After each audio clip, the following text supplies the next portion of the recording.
सीतामढ़ी में आए दिन लोगों को धमकी दिया जाता है और हत्या भी होता है।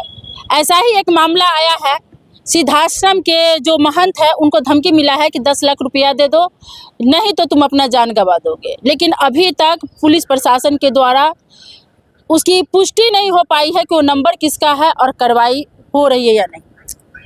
अभी ये तो हमको पता नहीं है किसने क्या आवेदन दिया, परंतु हर महीने के अंतिम शनिवार को 10 बजे जिला भाजपा कार्यालय में हमारा कार्यकर्ता दरबार होता है, जिसमें जिले के विभिन्न क्षेत्रों से लोग आते हैं। उसका जब आप अखबार पढ़ेंगे तो अखबार के सुर्खियों में है कि जिले में भय का माहौल लोग महसूस कर रहे हैं। सारी बातें तो इसी में आ गई। नीतीश कुमार भी सीतामढ़ी आ रहे थे, लेकिन सुनने में आया है कि उनका प्लान कैंसिल हो गया। क्या ऐसा लग रहा है कि सही हो सकता है? कुछ भी हो सकता है। नीतीश कुमार भी मनुष्य हैं, हम भी मनुष्य हैं, आप भी मनुष्य हैं। कभी किसी का कोई आकस्मिक स्वास्थ्य का मामला हो सकता है, कभी और कोई सरकारी विषय हो सकता है, इसीलिए कैंसिल हो गया होगा। ये तो हमको पता नहीं है कि क्या हुआ, ये तो आधिकारिक सूचना हमको नहीं मिली। अच्छा, इतना दिनों से सीतामढ़ी जो पासवान चौक है वहाँ से गौशाला वाला सड़क का कंडीशन क्या है आप भी देखते हैं, और सर्किट हाउस के पास और सीतामढ़ी का जितना सड़क है सब जर्जर है। लेकिन जब नीतीश कुमार के आने की बात हुई तो चारों तरफ छोड़कर सर्किट हाउस और शांति नगर के बीच की सड़कों को एकदम चकाचौंध कर दिया गया है। तो ये तो होता ही है, कोई आते हैं, राज्य के मुखिया आते हैं तो ये तो प्रशासन के लोग अमूमन करते ही हैं। लेकिन हम थोड़ा सा दूसरे, हमारा विचार थोड़ा भिन्न है। हम लोग तो चाहते हैं कि सभी लोग सभी दिन अपने अपने सिस्टम में रहें, तो सब कुछ कोई दिक्कत ही नहीं होगी। अब जैसे ग्रामीण कार्य विभाग का सड़क है, अन्य कई सड़कें हैं, उसके बारे में हम डाले भी हैं विधानसभा में प्रश्न। तो उन सड़कों का गुणवत्ता नहीं होगा तो समय से पहले टूटेगा, जनता का पैसा मुफ्त में पानी में बहेगा। क्या लगता है कि सड़क जो भी बन रहा है वो नीतीश कुमार के जाने के बाद वो सड़क टिकेगी या नहीं? मैं देखा नहीं हूँ, मैं उसका इंजीनियर नहीं हूँ, मैं उसका एक्सपर्ट नहीं हूँ, परंतु इतना यही तो मैं बार बार सरकार से मांग करता हूँ कि जो भी प्रशासनिक पदाधिकारी जिस विभाग के हैं उस विभाग के काम की गुणवत्ता में कमी हो तो उनको दंडित किए जाएं, क्योंकि उनकी जो सैलरी जाती है वो भी जनता के पैसे से जाती है और डेवलपमेंट भी होता है वो भी जनता के पैसे से होता है। मैं तो स्पष्ट मांग करता हूँ। मैं तो अभी भी सांख्यिकी के जो लोग हैं वहाँ पर मैं धरना में भाग लिया था, मैं वहाँ भी बोला हूँ कि जो सांख्यिकी का हमारा नौजवान है उसके लिए सरकार सोचे।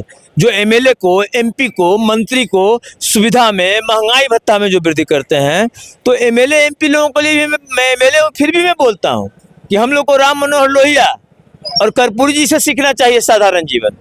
हम लोग यहाँ व्यवसाय का धंधा नहीं है राजनीति, लेकिन आप इन सब चीज़ों को हटाइए ताकि अच्छे लोग चुन के भी आएंगे।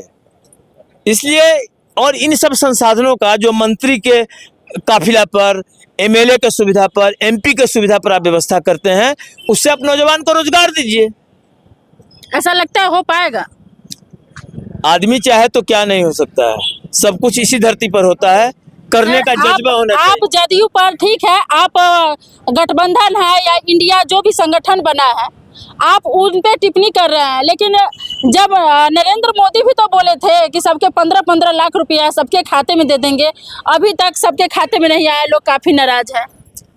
कहाँ आपको नाराजगी मिल रही है? आपका ये, आप चलिए ग्राउंड रिपोर्ट हमको ले चलिए, कहीं भी लोग नाराज हो तो सभी लोग तो मोदी जी का गुणगान कर रहे हैं कि एक ऐसा आदमी 15 लाख मिला, 15 लाख के बदला 15 करोड़ मिल गया, जाने बच गई।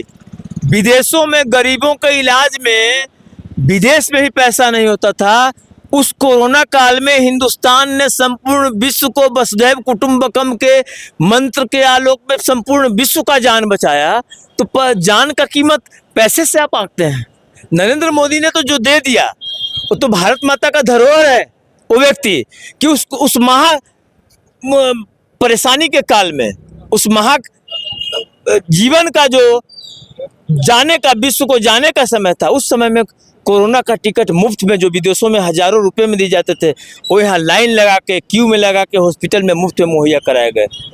यहाँ गरीबों का राशन, आयुष्मान कार्ड, नाराज है कि नरेंद्र मोदी के आने से सारा चीज नरेंद्र मोदी कंपनियों के हाथे बेच चुके हैं, सारा प्राइवेट हो गया है, युवाओं को नौकरी नहीं मिल रही है, इससे लोग काफी परेशान हैं। आपको ये गलत रिपोर्ट है या आपने कहीं गलत सुन लिया है?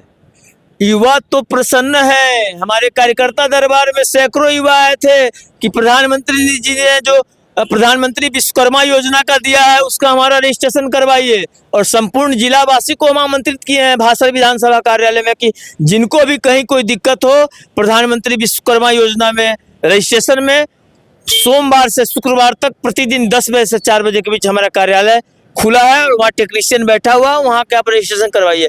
प्रधानमंत्री जी ने तो सारा द्वार खोल दिया। प्रधानमंत्री जी ने तो 500 बरस का हमारा सनातन पद्धति जो टूट रहा था उसको खड़ा किया, काशी कॉरिडोर खड़ा किया।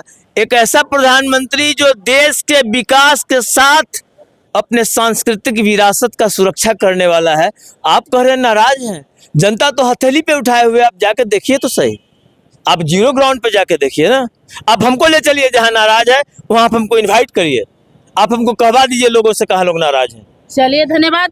तो अभी हमारे साथ थे नगर विधायक मिथिलेश कुमार जी, और इनका कहना जो भी सवाल हमने किया आप सारे दर्शकों ने सुना। इनका कहना अगर आप लोग नाराज हैं तो इनको इनवाइट कीजिए और इनको बताइए कि आप लोग कहाँ नरेंद्र मोदी से नाराज है, बीजेपी सरकार से आप लोग किस जगह नाराज है। क्योंकि बहुत सारे लोग हमें कमेंट किए कि नरेंद्र मोदी का कहना था कि 15 लाख रुपया देंगे, युवाओं को नौकरी देंगे, लेकिन आज तक दिए नहीं। लेकिन अगर चैलेंज कर रहे हैं बीजेपी विधायक कि हमें बताइए कि कौन नाराज है, सारे युवा नरेंद्र मोदी को तलहटी पर लेकर घूम रहे हैं। अगर ये सत्य है तो आप कमेंट बॉक्स में कमेंट कीजिए, अगर यह सत्य है तो भी कमेंट कीजिए और विधायक जी को अपने पास जरूर बुलाइएगा।